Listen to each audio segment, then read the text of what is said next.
All right. All right. Good morning. Scoop TV here today. We've got a special guest joining us. Senior Erik Krommenhoek, tight end for the Trojans. Welcome, Erik. It's good to see you. Thank you. Thank you. How have you been? Good. It's been different. Obviously, this is something none of us have ever really done before. Right. Never really had this much time off with or without a ball. So it's been good.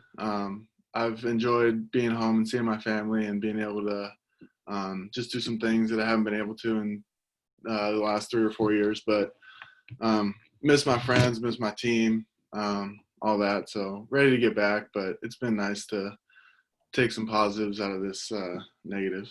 Absolutely. Is this your shelter-in-place beard that's growing? Yeah. So I've always been able to grow facial hair, but I've never really letting it grow out. So I've just kind of, I don't know. I've never worn it with a helmet, so I'm sure I'll shave it by the time I get back. But just wanted to have some fun, and I don't know. I've no always reason to shave it. So I've always admired people who can wear the mustache or a beard, because when I get that facial hair going, I start literally doing this. I'm clawing the stuff off my face. So yeah, it's not comfortable, but I just figured I would, I don't know, have some fun with it, and why not? yeah, we'll see how it feels when you slip that helmet on. Right. By the way, so you're back home in Danville, correct? Yes.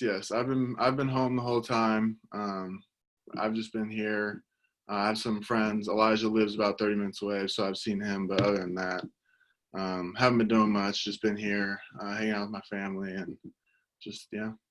Have you had a chance to sample any of Elijah's big man cook-off food? No. So no, they started doing that. His stuff And you're looked good, 30 but I minutes know in, and you're 30 minutes away, man. I would be at his front door. he was always secretive. He was always secretive when he would do it. He's like, "Oh, I gotta go make these burgers." But no, he's been doing well. I don't know if they're going to restart it, but he definitely made some good burgers and steaks, and I'm excited. I know he was going up against Brett, so Yeah.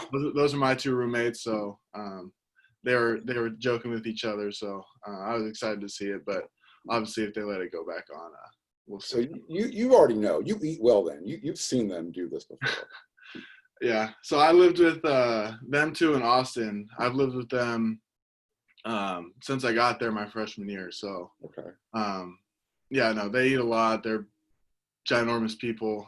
But no, it's been great. I have great relationships with them and all their families. So that's been a great positive of my time there. And yeah, no, they definitely do eat a lot. That's probably a good opportunity for us to kind of segue.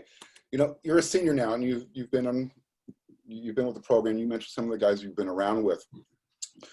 Let's refresh the Trojan family, the fan base of how you came to the decision to become a Trojan through your recruiting process, because a lot of people might not know this, but both of your parents are Bruins. So Right.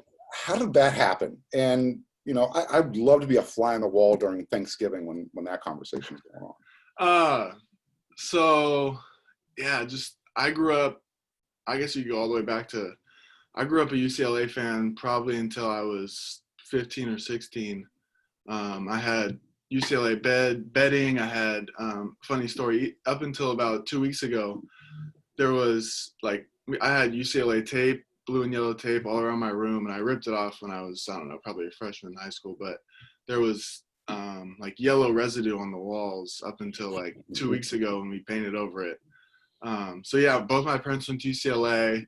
But then I had a few grandparents that went to USC and a cousin that went to USC. So it was kind of split half and half, just depending on which side of the family we were with. So when we would go to Thanksgiving, we always had it at my grandparents' house, and she went to USC. So she was pushing for USC, and then it was just always a back and forth. But yeah, so they both went to UCLA, and I had a chance to go to both schools, but I think just visiting both schools, I visited them at the same time, and I think just walking away from both of those visits, just kind of knew that SC was the place that I wanted to go, and they supported me in that, and they agreed, and it's been nice. They've done a great job of, while still recognizing that they both went to UCLA, that they've supported SC, they will continue to, and it's been nice to have that support, and just there's been no trouble for them. Have you caught them slipping on any cardinal and gold yet, or? So Or was that crossing the line? up until this year, my dad joked around that he would only wear black, silver, and white. So he had made a bunch of USC clothes with like a black SC label. And so, but he said for my senior year, he would finally put on cardinal and gold. So I'm going to get him some shirts to wear and stuff like that to games. That would be great. Watching him be able to, to hug you when you come out that tunnel on senior day, that'll be really special, I'm sure. Who was your lead recruiter? Which coach actually convinced you, hey, Erik, you're going to be a Trojan? Yeah, so I guess the recruiting process, so I talked to Baxter the most, but the first coach that I met was Tyson Helton. So he came out to watch my quarterback from high school was Jake Haener, who was at Washington, who's transferred to Fresno State. Right. He was my quarterback in high school, and Tyson came out to watch him throw. And me and my other buddy were catching for him, and they called me the day after, and they were like, we want to start looking at you. And I was like, oh, okay, great. So I talked to Tyson first, who was there, and then I talked to Clay and Baxter. And just from there, I kind of I talked to Baxter the most. I talked to him every day. And right. So, yeah, I talked to him the most and was with him when I took my official and all that. So I would say he was the one that I talked to the most besides Clay. Okay. And, you've had a couple of coaches, during your time at that position. And Kerry Colbert, he's been a part of the tight end room, and now he's coaching the wide receivers. Can you talk about the influence he's had on your game? And is it, maybe with the route running? What has he been able to help you elevate your game with? Yeah. So, I mean, Kerry was a great receiver in his own right. And so when he kind of came in, Baxter's a great football knowledge, and he has a lot of knowledge about, spatial and blocking. And he was never really a wide receiver coach that like Kerry was. So that was what he was really trying to bring to our room, and he did a good job of that.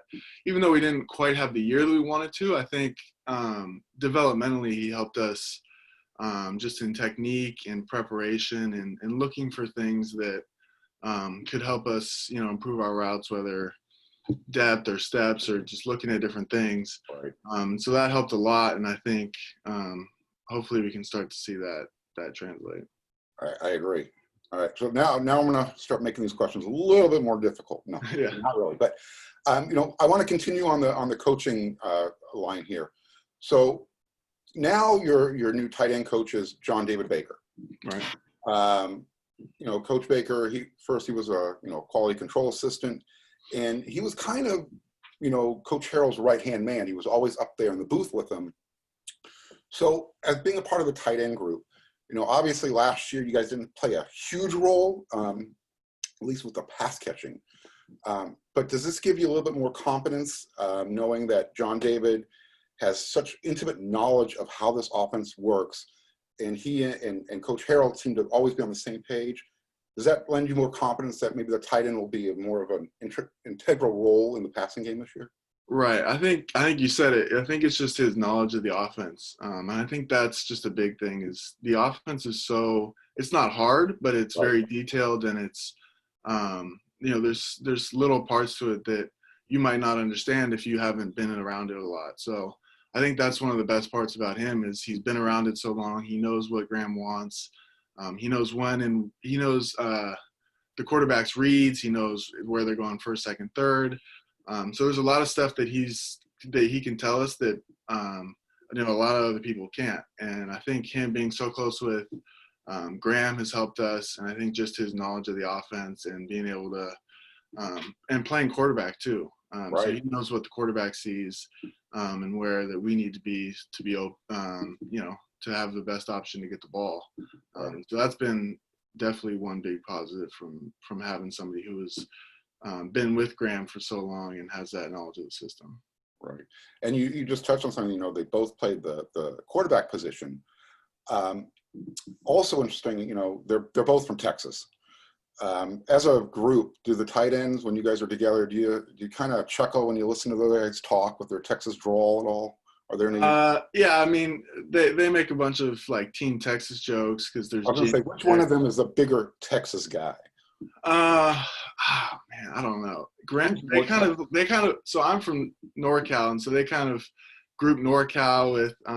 They kind of group it with Berkeley and everything. So they push really hard on like, oh, you're from Berkeley, you do all that weird stuff. So they joke around with me and Elijah, and another tight end we have, Sean Mahoney, is also from Northern California. Right. So they love to joke around about California, and they kind of just in stretch lines are always just like back and forth. So it's been fun. They're both good guys, and just they love Texas. Yeah, it's obvious when you hear them talk. When we're out there listening to them do their press conferences and so forth. Once in a while we'll get a smile on our face because you'll hear 1,000 words just trying to get that one little statement out of there, and it's all you hear is Texas does it bigger, and it's definitely the impression we get. But on that, you mentioned who your roommates as a group. Do you guys, the tight ends as a group, do you guys hang out together a lot, or is there a separation when you know what? I've had my football today. I got class. We played some video games, but do you guys do everything as a group, or is there a little bit of personal time also?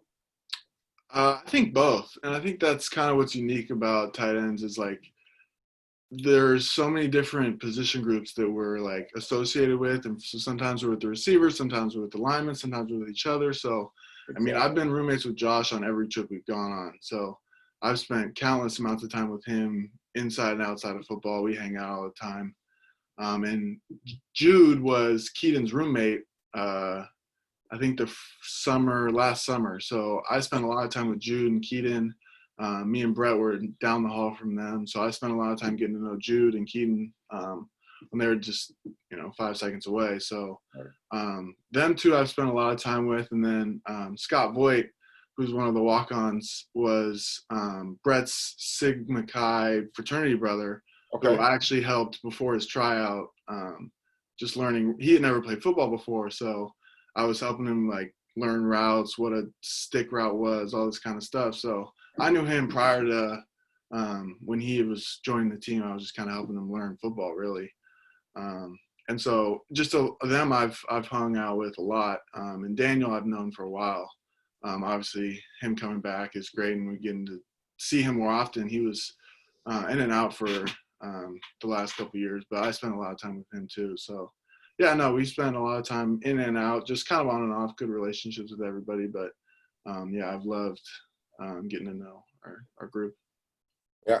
Of your group, and you're going to segue in my next question, but in your group that you hang out, who would you consider, the funny guy, the joker in the room, the guy you have to always look over your shoulder to make sure you're not being the butt of the joke?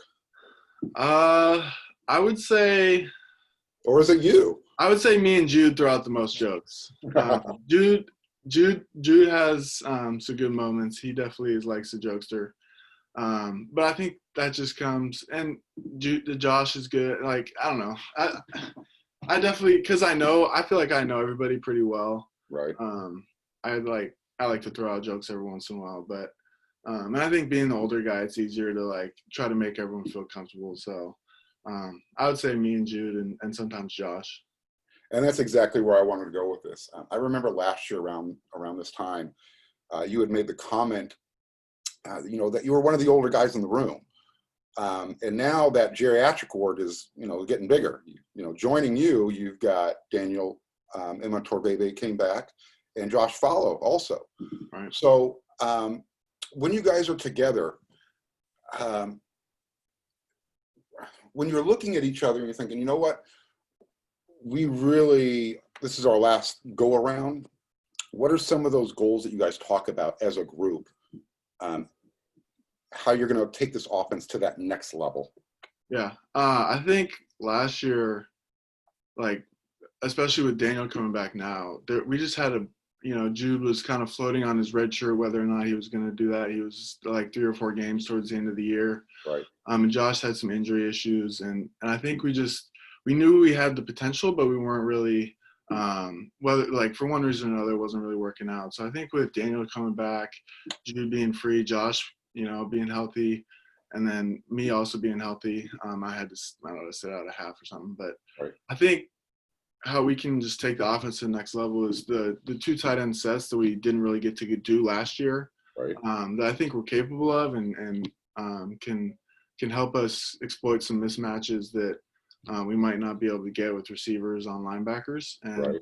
I think that'll be like that's our goal. I know we've talked about that, and just being able to, if we can stay in those 12 personnel sets, and go down the field with them, and not have to come out on third down and go 10 personnel so much. So I think as a group, our goal is just to expand that 12 personnel package and really have it become a staple in the offense. Where are you most comfortable? Is it, at the H-back? Is it hand in the dirt, lined up as a, standard strong tight end? Is it offset, standing up? Where do you, in other words, last year, it seemed like Drake London was taking a lot of the throws or the routes that the tight ends would run, those verticals. Where would you find your strength in the offense? Yeah, I'd say last year, just learning the offense, H-back is a lot different from having your hand in the ground on the end of the line. And I think that was a pretty big adjustment, just kind of learning to block everything from off the ball. It's a lot different than blocking from on the ball. And so I think just like trying to get comfortable in the backfield all the time was a thing in itself. And then, I wasn't super comfortable in the slot last year, but I've dropped like 15 pounds since the end of last year, just in order to move better and try to be able to do that more. So I'm excited about that. I've probably been moving better now than I have in a while. And so just hoping to be able to make more of an impact on the perimeter, but still be able to, play in line and do all the blocking. Now, and again, for those who don't know, you're probably one of the more intelligent, smarter guys on the team. You're a human biology major. Yes. Yeah. What is involved with that, and how do you fit that in with football? So I get called doctor just because. But yeah, so I'm a human biology major. My dad's cousin was the team doctor at the University of Nebraska for 15 years, and then his son took it over, and they've been there for 30-something years. So I've always loved medicine, just always been interested in it, and he kind of sparked my interest in, and just being around sports my whole life. Just being like a sports doctor has always been interesting, and so that was definitely one of the factors in coming to USC was they were open and willing to let me do it. And some other schools were like, no, we don't let kids do that. It's a little too hard. The schedule doesn't work out. But one thing I will say is Coach Helton has done and helped me a tremendous amount being able to schedule labs and different classes that aren't really perfect, but he's been able to help me make them work. And I took organic chemistry during the season last year. Oh, wow. And so the test for that class are on Monday. So, I would bring my books to trips and do the best I could. And then, but yeah, it's been tough. A lot of studying on Sundays after games because, in the week you can only study so much if you're practicing and watching film and all that. So it's been difficult, but I'm finally getting to take some classes that I want to, like biochemistry and anatomy and all that. So it's getting better, and I'm excited. I don't know what I'll do with it. I was supposed to work at Keck this summer with one of our team doctors, but obviously that's not happening. It's been fun. I love it. My parents have always challenged me to do the best in school, and I think that's just continued throughout my career at SC. And I really wanted to point out and emphasize this because, I think people really need to understand the difference between a college student athlete and a professional football player. Professionals, they got one job to do, focus on football. You're trying to focus on human biology, trying to grow up and mature as an individual and play football at a really high level. So, it's important that the fans remember that, you've got a lot going on, and the players on the team have a lot going on. You're not a robot. You're not a video game. Yeah. No, it's definitely tough. I think just time management Right. is so key. And they have a great academic staff that have helped me a lot and been able to, and my academic advisors just laid things out ABCD for me Right. since I got there, and I met her before I even came. So just like building those relationships with teachers too, like teachers, like the first day of class, I got to go up. Hey, I might miss like 3 or 4 Fridays. How can I make that up? I know I missed a bunch of lectures in organic chemistry, and I missed a bunch of, there's a lot of stuff you miss if we go to Notre Dame on Thursdays. So just different stuff that, you might not really think about, but all of a sudden you're 2 days behind, and you got to make it up Monday, Tuesday, Wednesday. So you can, but it's just being able to see ahead and plan out. And Coach Baxter gave us all a planner and taught us kind of how to use it. And I've really appreciated that. And I know a lot of guys on the team use that still. So that's been a good tool just to, make sure you have your stuff planned out. And, if you got something to do, you got to do it. So it's not like you can fail out. And there's no forgiveness in organic chemistry. That's for sure. No, there's not. Heck, like I said, I applaud you for even attacking that type of curriculum while you're trying to play football. That's pretty impressive. So moving forward, can you talk about, and I know you got your new coaches last year on the offensive side of the ball, but there were some changes made on the defensive side of the ball and on special teams. Can you talk about that energy and that divide that is going on around there? Even though you've been away from it for a couple months now, prior to that, it was visceral. You could feel it. Can you talk about that? I think everybody's talked about it. I think it's just their energy. Yeah. I mean, the safety coach Naviar just comes in yelling. And I think you guys had talked about Coach Orlando's in the first team meeting. So we always sat towards the back, and I didn't know who he was, and he was just kind of saying, "Oh, I'll fix that." And everyone kind of turned around to figure out who it was, but I was right there. I didn't. So yeah, his energy is just infectious, and so is Naviar. And then the D-line coach too. I think he relates well with like a ton of our D-line guys. I think just those relationships, just all good guys, and so their energy is really, it's infectious. I think the defense is really they were flying around that first practice. I know. For how new their defense was, they looked pretty good. And I don't know how their installation's going and everything. I'm sure they're doing a good job with it. But I think just having that energy and what we're trying to do is good and what we need. And I think that goes along kind of with the strength staff. They were always in there when we were lifting. They were in there yelling with us, and just, I think it was just they bought into the family feel while also giving us just a ton of almost new energy that we needed. And I think it's been really good for the defense and also the offense. Do you think that little injection of, like vitamin B12 is really what all this talent needed just to get over that hump? Or is it really more of a process of learning how to win and maintaining that process? Yeah, I think it's just a combination of everything. I think the energy's good. I think just learning how to win and hold each other accountable is Right. a big part of kind of what we've been focusing on. And I think we were making some really good strides, which is why I think it was so most people were so disappointed about, we felt like we were going in such a good direction. It was tough to just kind of watch it all crumble away. But obviously we have plenty of time to get it back, and hopefully we can get back there soon. But I think that's why people were so disappointed that it got cut short, and we weren't able to do spring ball, because I think it would have been really good for a lot of people. Agreed. We had your teammate John Jackson on a couple weeks ago, and he was commenting on that first day of spring practice how Greg Johnson came up and kind of gave him a little bit more than what he should have, and John's like, "Oh, so it's going to be like that now?" Yeah, like every day. Yeah. And so I trust me when I say this, the fans love hearing that type of energy and physicality is being brought back.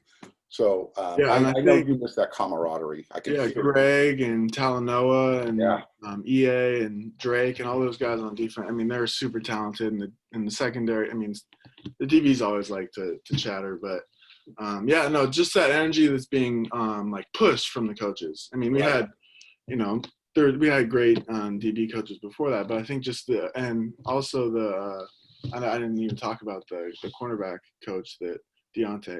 Dante, yeah, I mean, I think just the impact that he had on guys on offense too. Just so excited that he was there, and just the kind of not almost a friend, but a great mentor and coach that both offense and defense would love to have around. Just the confidence and energy that he's instilled in our DBs, I think would be really good. absolutely. And I'm sure you've heard the news today. The Jordan family got to welcome home Reggie All Bush. right.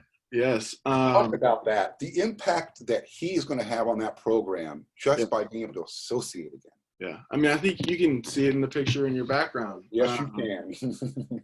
I remember that game. I think that really sums it up. Like, even though we were technically not allowed to talk to him or, do anything, that we weren't really supposed to do that, and I think he got a penalty. But Right. It was well worth it, by the way. Right. Oh, of course. I think, yeah, of course. But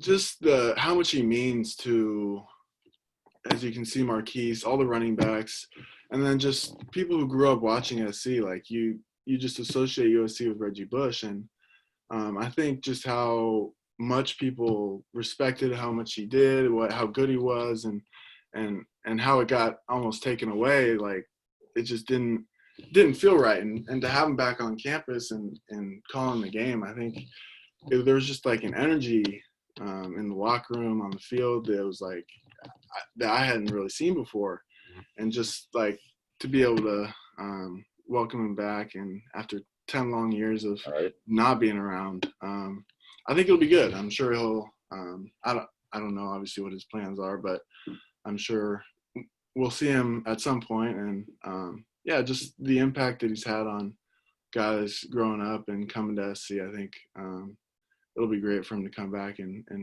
share some of his insight. Well, I'll tell you, whatever the powers that be are doing inside Heritage Hall right now, they're on a roll. It seems like every move they're making is a step in the right direction, and it's getting the Trojan family excited again. Yeah. Because, let's be honest, there was some negative energy that was floating around the last couple of years, for whatever the reasons were. Everybody has their own, but right now it's feel good. Yeah. And I think June 15th is the first day that you guys can possibly get back. Have they given you an update yet? And how fast are you going to be running back to USC? Yeah. So June 15th is like the Pac-12 start date. Right. Whether or not we haven't got word on that yet. So I guess we're supposed to have a meeting sometime soon, in the next couple of days. Whether or not that means in a 2-day turnaround, I'm not sure. But I mean, I could drive down anytime. I know it's probably a little harder for other guys, but I don't think any of it's technically mandatory until July 1st. I don't know what the day is, but yeah, so July 15th is technically the start date, but whether or not we can actually get back by then, I think is still trying to be decided with the city and the state. But once we get back, I mean, it's going to be a lot different. I don't know exactly how they're going to do it, but I think there's going to be. Is there any trepidation on your part? For me, not really. I mean, a little bit. Like, I would say it sounds bad, but like it's almost. It's not like I'm nervous about going back, but I think if everybody does their part, then that'll kind of be everyone. There's going to be classes on campus in the fall. There's going to be people on campus, and how it goes is going to depend on how seriously everybody takes it. I think if everyone's going out to restaurants and just doing a bunch of things with too many people, I think in a sport like football, it can spread super fast. So I mean, I know the Pac-12 is taking every precaution they can. I've talked with some of the people on the board of the Pac-12 and just kind of figuring out how it's all going to work when we get back. There's going to be ultra small groups of workouts, less than 10 for sure. Probably no locker room, no dining hall, and it'll all be to go, or come in, get your work, and go home. So it'll be a lot different, but as long as you can still work out and be with the guys for a little bit, I think it's worth it.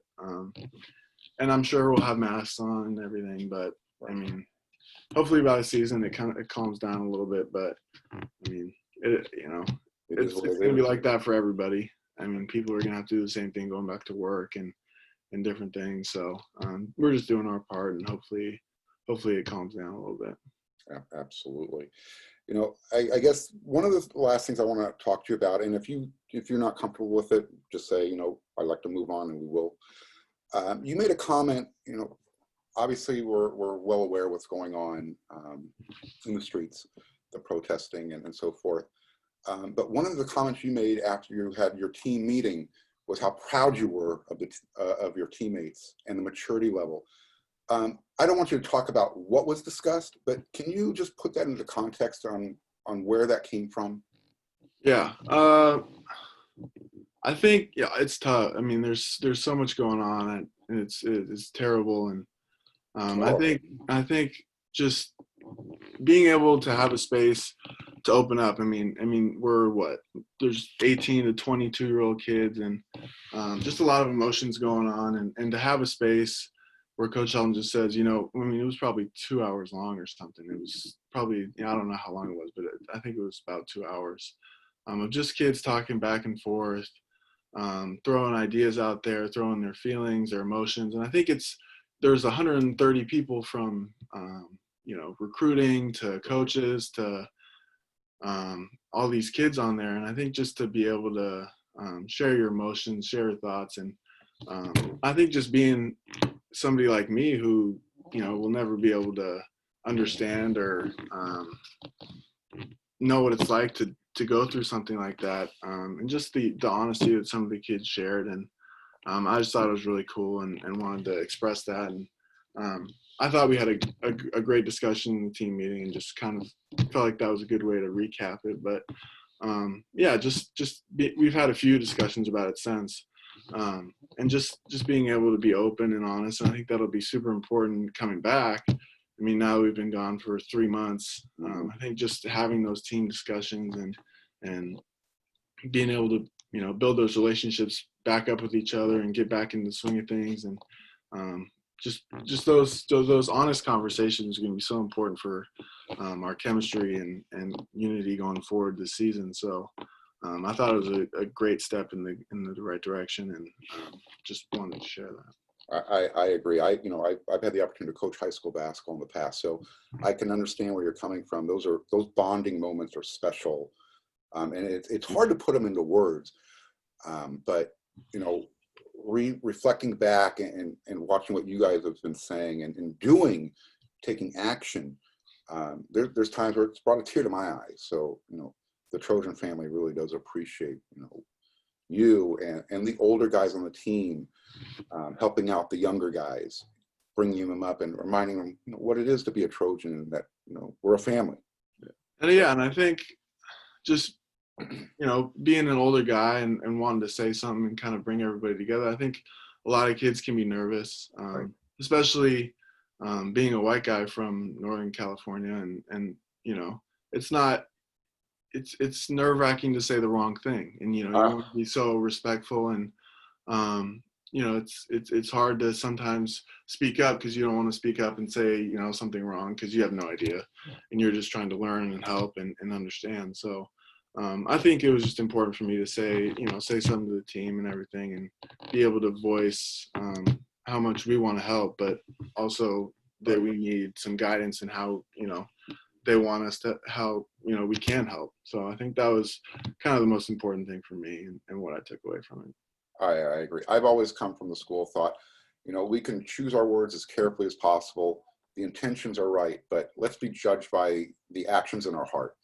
Because no matter what we say, as long as we do the right thing, that's what should matter. And I think that's what I'm hearing from you as well. Yeah. So on that note, Erik, thank you so much. I look forward to watching you this season. I'm very confident that we're going to be able to watch you guys play Alabama in Dallas. My sister lives about 15 minutes from the stadium, so that's what I'm hoping that keeps on going as scheduled. I think we're on the right path. Yeah. And Erik, if you have the opportunity, we'd love to have you on again. And maybe we'll get you and your tight end grouping together, and we'll do it. Oh yeah. We'll try and make that arrangement happen. So again, Erik, thank you so much. Yeah, thank you. And enjoy the rest of your day, and we'll talk to you soon. You too. All right, thank you. Take care, man. Fight on. Bye.